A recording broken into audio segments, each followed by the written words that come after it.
Olá galera, está começando mais um programa dos Pinchados. E vamos inicialmente para os abraços, né? O primeiro abraço é para a cidade de Sabará. Muita gente acha que Sabará não fica nem neste planeta, né? Mas fica em um abraço forte para o povo de lá. Um abraço também para a galera de Venda Nova, principalmente para os bairros São João Batista, Piratininga e Maria Helena. E por último, um abraço para a galera lá do Água Branca, lá em Contagem. Um abraço forte e caloroso para a galera de lá.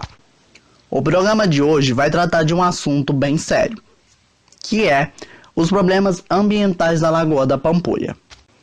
Muita gente sabe que a lagoa tem problemas, visto tanto pela sua cor característica, tanto pelo seu cheiro desagradável. Mas, na real, pouca gente sabe qual é o verdadeiro problema ambiental da Lagoa da Pampulha. É o chamado fenômeno da eutrofização. Mas, antes da gente saber o que é este fenômeno, vamos dar uma breve história da lagoa.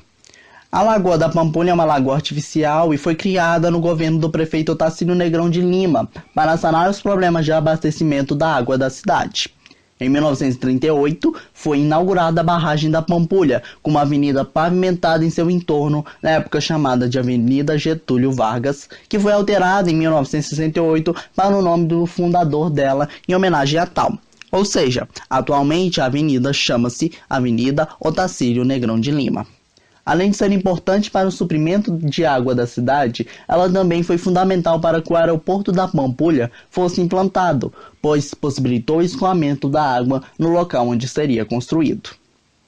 Os principais bairros do entorno da lagoa eram inicialmente fazendas que foram sendo loteadas ou desapropriadas.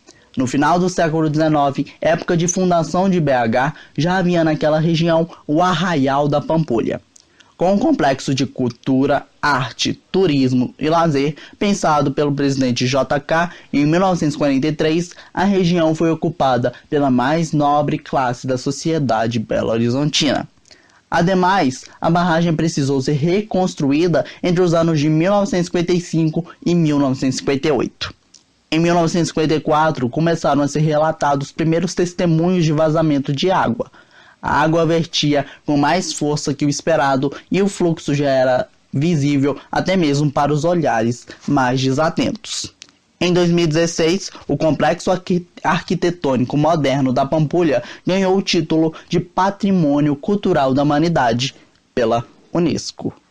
Após essa breve história sobre a Lagoa da Pampulha, a equipe do programa dos Pinchados foi pela própria Lagoa da Pampulha gravar e explicar ao público o fenômeno da eutrofização. Boa tarde, estamos aqui na Lagoa da Pampulha, BHzão, solzão de 45 graus. Bom, todo mundo que frequenta a Lagoa da Pampulha sabe que a mesma tem vários problemas. Bom, esses problemas podem ser notados através da percepção, o qual é a exploração dos 5 sentidos. Bom, para perceber os problemas da Lagoa da Pampulha, é só utilizar a visão e o olfato. O olfato é por causa do cheiro e a visão é por causa da água turva. Grava aqui pra mim. Pronto. Diante do problema explicitado, foi realizada uma pesquisa com a comunidade cefetiana que perguntava sobre os problemas ambientais da Lagoa da Pampulha. Foram apontadas algumas respostas como poluição, lançamento de esgoto, assoreamento e até mesmo capivara. Só que todas essas, exceto capivara, são causas para o problema ambiental importante, que somente 2 a cada 5 pessoas souberam responder, que é o fenômeno chamado eutrofização. Com base na pesquisa feita aos alunos da FETMG, agora explicando quais são realmente os problemas enfrentados pela lagoa, é o seguinte: a partir da década de 80, a lagoa começou a sofrer com os problemas causados pela população que vivia aqui ao redor, no caso das atividades delas. E esses problemas são assoreamento devido ao lançamento de sedimentos, e isso diminui a capacidade da lagoa de reter água. Lixo que as pessoas jogavam e jogam até hoje, porque esses problemas persistem até os dias atuais. As capivaras também é um problema. O lançamento de efluente doméstico, no caso do esgoto, e efluentes industriais. e vários outros. Mas o problema que é causado devido a esses lançamentos de lixo, de sedimentos, isso resulta na eutrofização, que é o problema que será enfatizado neste trabalho. Em países em desenvolvimento ou subdesenvolvidos como o Brasil, geralmente os corpos d'água recebem os efluentes domésticos ou industriais e agrícolas de forma direta, sem um tratamento prévio.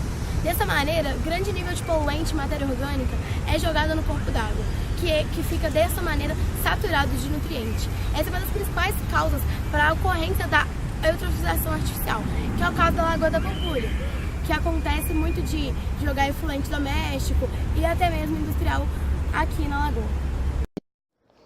O processo de eutrofização é utilizado na limnologia para indicar o fenômeno de transformação de lagos para uma maior produtividade biológica, sendo um fenômeno associado ao aumento excessivo da produção de biomassa de produtores primários, geralmente causada pela elevada concentração de nutrientes. Tal fenômeno pode ser natural ou artificial, sendo um processo lento e contínuo, resultante do aporte de nutrientes trazido pelas chuvas e águas superficiais que desgastam e lavam a superfície terrestre. Em condição natural, sem que haja interferência das atividades humanas, lagos profundos e com baixa produtividade biológica sofrem processo de transformação, tornando-se rasos, com alta produtividade biológica e enriquecido por nutrientes. No entanto, a velocidade de desenvolvimento do processo de eutrofização é bastante lenta, quando natural, ocorrendo em função do tempo. O crescimento demográfico e o aumento das atividades industriais e da descarga de nutrientes nos sistemas aquáticos vem acelerando sensivelmente a evolução desse processo. Mas, como se dá a eutrofização? O aumento das concentrações de nitrogênio e fósforo são as principais causas da eutrofização em ecossistemas continentais, onde pode haver rápido desenvolvimento de algas e crescimento excessivo de plantas aquáticas, como cianobactérias. À medida que as concentrações de nutrientes aumentam, há a aceleração da produtividade de algas, alterando a ecologia do sistema aquático. Os nutrientes, ao serem lançados na água, contribuem para o aumento da produção orgânica do sistema, com elevação da biomassa fitoplânctônica e consequente diminuição na penetração de luz. Esse fato implica na redução da taxa fotossintética nas camadas inferiores, ocasionando déficit de oxigênio suficiente para atender a demanda respiratória dos organismos aeróbios que, em virtude das condições de baixo suprimento, não conseguem sobreviver, aumentando ainda mais o teor de matéria orgânica no meio. Nesse estágio, o ecossistema pode ainda produzir mais matéria orgânica do que é capaz de consumir e decompor, com profundas mudanças no metabolismo de todo o ecossistema. A poluição enfrentada pela Lagoa da Pampulha é a junção de diversos rios e córregos que nela desagam. Dentre eles, nós temos Mergulhão, Tijuco, Águas Claras, Águas Fundas, Água Suja, Olhos d'Água, ABB, Baraúnas. Dentre os 8 afluentes citados, cerca de 75% do aporte de sedimentos da Lagoa da Pampulha são provenientes dos córregos Sarandi, Ressaca e Águas Fundas. De acordo com o IGAM, o Instituto Mineiro de Gestão das Águas, o córrego Sarandi e seus 2 afluentes, Cabral e Petrobras, são responsáveis pelo carregamento de dejetos como coliformes fecais, fósforo, nitrogênio e metais pesados, dentre outros poluentes, como manganês e zinco, por exemplo. Uma das principais causas da eutrofização é o acúmulo de nitrogênio na lagoa. Esse nitrogênio ele é proveniente principalmente dos despejos de esgotos, dos esgotos de Contagem e de Belo Horizonte, além do que, especificamente falando, das indústrias de têxteis, papel e alimentícia, provenientes de Contagem e BH, como já dito. É importante a gente ressaltar que com o desenvolvimento da cidade e o crescimento populacional, as áreas ao entorno da lagoa, como a gente pode ver, foram intensamente povoadas. E durante as construções, eles necessitaram de tirar terra dos entornos e colocar na lagoa, o que levou ao assoreamento da mesma. Além do assoreamento, a urbanização facilitou ainda o transporte e o acesso à lagoa e, consequentemente, levou à introdução de espécies exóticas no meio, porque com mais acesso as pessoas poderiam e tenderiam a encontrar meios de jogar ou colocar animais que elas sentiam como elas mesmas. No que tange aos efeitos negativos dessa prática, nós temos que a lagoa teria a perda das suas espécies nativas, levando uma provável extinção das que não existissem em outros lugares, o que é muito ruim para a cultura da lagoa. E no que tange aos impactos positivos da mesma, a gente pode descobrir espécies que sobrevivem às condições adversas da Lagoa da Pampulha. Remediação pode ser entendido como a aplicação de diferentes medidas de contenção e tratamento do material contaminado para o saneamento da área. A remediação pode ser de 3 tipos: química, física ou biológica. Dentro desses campos existem inúmeras técnicas, sendo que cada situação vai demandar uma em específico. Porém, o que pode-se dizer no geral é que a remediação do tipo biológica, denominada biorremediação, na maior parte dos casos é a melhor alternativa. A biorremediação caracteriza-se como uma técnica de descontaminação de ambientes contaminados que se utiliza de organismos vivos, como plantas ou micro-organismos, bactérias e fungos, com a finalidade de atenuação ou recuperação de determinados contaminantes presentes no meio ambiente. Esse processo é altamente recomendável por sua eficiência, baixo custo, menor agressividade ao meio e pela promoção de uma maior adaptação para a manutenção do equilíbrio ambiental. A biorremediação é muito indicada para o manejo de áreas contaminadas com moléculas de difícil degradação, ou mesmo para metais pesados, sendo que esses compostos podem ser eliminados, biorreduzidos ou biooxidados pelos seres vivos empregados. No caso da biorremediação com micro-organismos, é o metabolismo dos mesmos que atua na redução, transformação ou na completa mineralização dos poluentes. Portanto, a degradação dos poluentes se dá por reações bioquímicas realizadas pelos micro-organismos, que conseguem degradar compostos complexos e transformá-los em compostos mais simples pela utilização de enzimas e aceptores finais de elétrons. Já a fitorremediação pode ser definida como uma técnica que consiste no uso de plantas e sua comunidade microbiana associada para degradar, sequestrar ou imobilizar poluentes presentes no solo. O Brasil é um país que apresenta um cenário bastante favorável para o investimento nesse tipo de técnica, já que possui grande diversidade de flora e um clima propício ao desenvolvimento de uma variedade enorme de plantas. Existem estudos que indicam algumas técnicas que utilizam plantas e ou micro-organismos de diversas espécies para o tratamento de corpos hídricos eutrofizados, como é o caso da Lagoa da Pampulha. Considerando, então, as vantagens da biorremediação, é possível inferir que esse processo é passível de ser utilizado na lagoa em questão. Nesse sentido, o emprego de macrófitas aquáticas para a remediação pode ser uma ótima opção, tendo em vista que uma das principais características dessas plantas é a capacidade de acumular nitrogênio e fósforo, 2 dos principais elementos que, em excesso, são responsáveis pela eutrofização, além de possuírem a capacidade de adsorver ou absorver íons metálicos dissolvidos. As macrófitas também têm ação despoluidora e realizam essa função por meio de mecanismos de filtração através de suas raízes, por absorção ativa de poluentes como elementos tóxicos, compostos organofosforados, fenóis e organoclorados.